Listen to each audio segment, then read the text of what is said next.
All right, Justin's epitome, 7.7. Then, to have a look at of this sacred mountain, he led his army. So he led his army out for this purpose of looking at the sacred mountain, which was with a lot of natural goods, being as such things with a vine of ivory.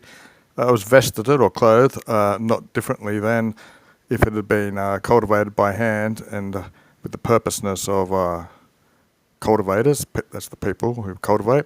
It was decorated out, this mountain, with natural good sort of things. 8. But his exercitus, his army, when it had gone up to the mountain, a case it means to add to or go to, with sudden impetus of the minds, his army were instinct as they were probed on or something. There was some howling that probed or forced upon his army. This attack anyway, this impetus attacked the minds towards this sacredness of the gods, and with some stupor of the king at it, but it was without noxious, without any harm. This howling ran about through his people, so that he understood it was not so much in sparing, or himself sparing these oppidanos, these townspeople, then he was consoling or making plans for his army. So that's comparing townspeople with his army here. 9. Then the accusative mountains Daedalus and kingdoms of Queen Cleophetus, so you might want to take that as a singular, and the kingdom of Queen Cleophas he sought. So that's why these are in the accusative. He then sought these mountains in this kingdom. There's no full stops in Latin originally, so this quae here would be the kingdoms, which when the queen, when she surrendered herself to him, he's the EI, and the quum's the wan, she'd redeemed her kingdom by concubitu, which is sleeping with him. So she received her redeemed kingdom from Alexander. She'd lured him in, basically, consecutor, what she was not able to do with arms. So what she couldn't do with arms, get her kingdom back, she got by alluring him in and sleeping with him.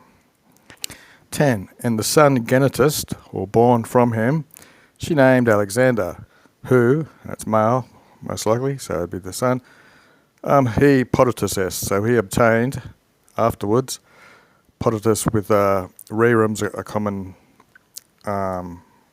genitive, but it also takes the ablative.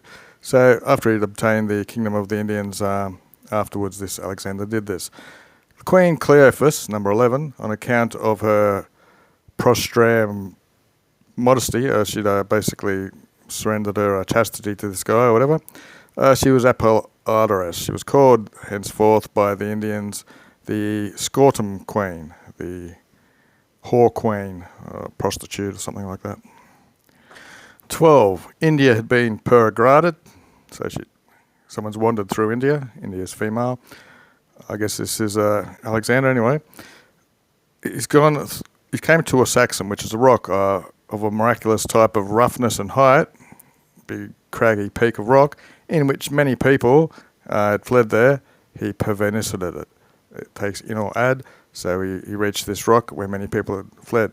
And he learnt that Hercules had been prohibited in the accusative by a terremotu, which is an earthquake, motion of the earth. So we've got ab and x here, which are from storming this same rock. Anyway, so Hercules had been prohibited from storming this same rocks by an earthquake.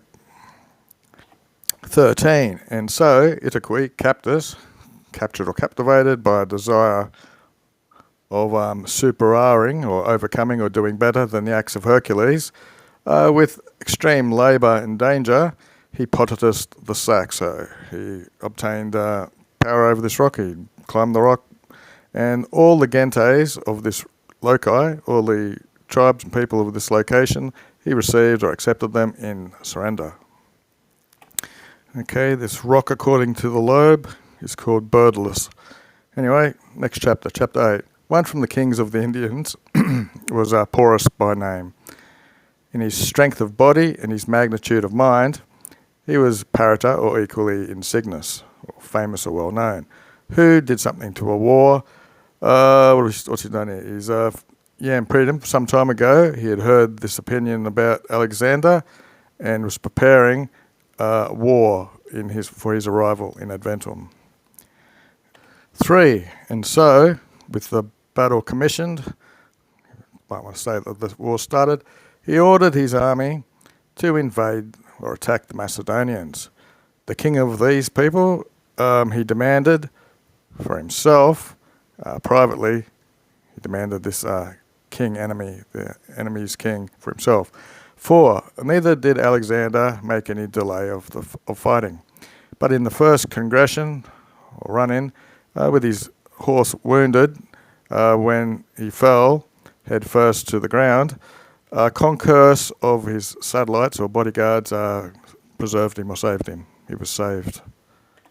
5. Porus, with many wounds, was overwhelmed, captured, who, defeated, he was grieving a lot with himself, adio ut correlatives, to such an extent that when he'd accepted or received a pardon from the enemies for his life, neither did he want to consume any food, nor did he sit or allow his wounds to be curaried, to be cared for, and with difficulty this was obtained, that he wanted to live eventually, I suppose.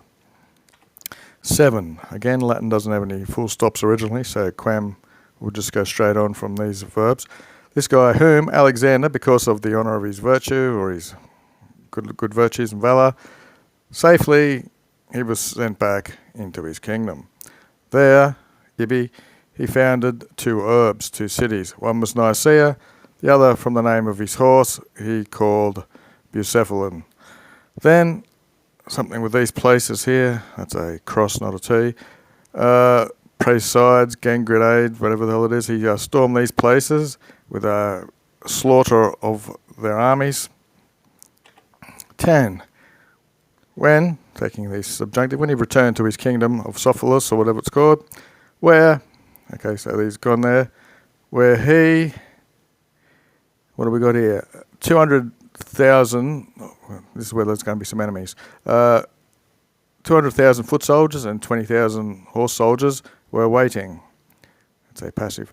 All his army, not less by the number of victories than as they were tired by their labours, with tears they recanted him, or begged him, that he should facoret, make an end at last to these wars.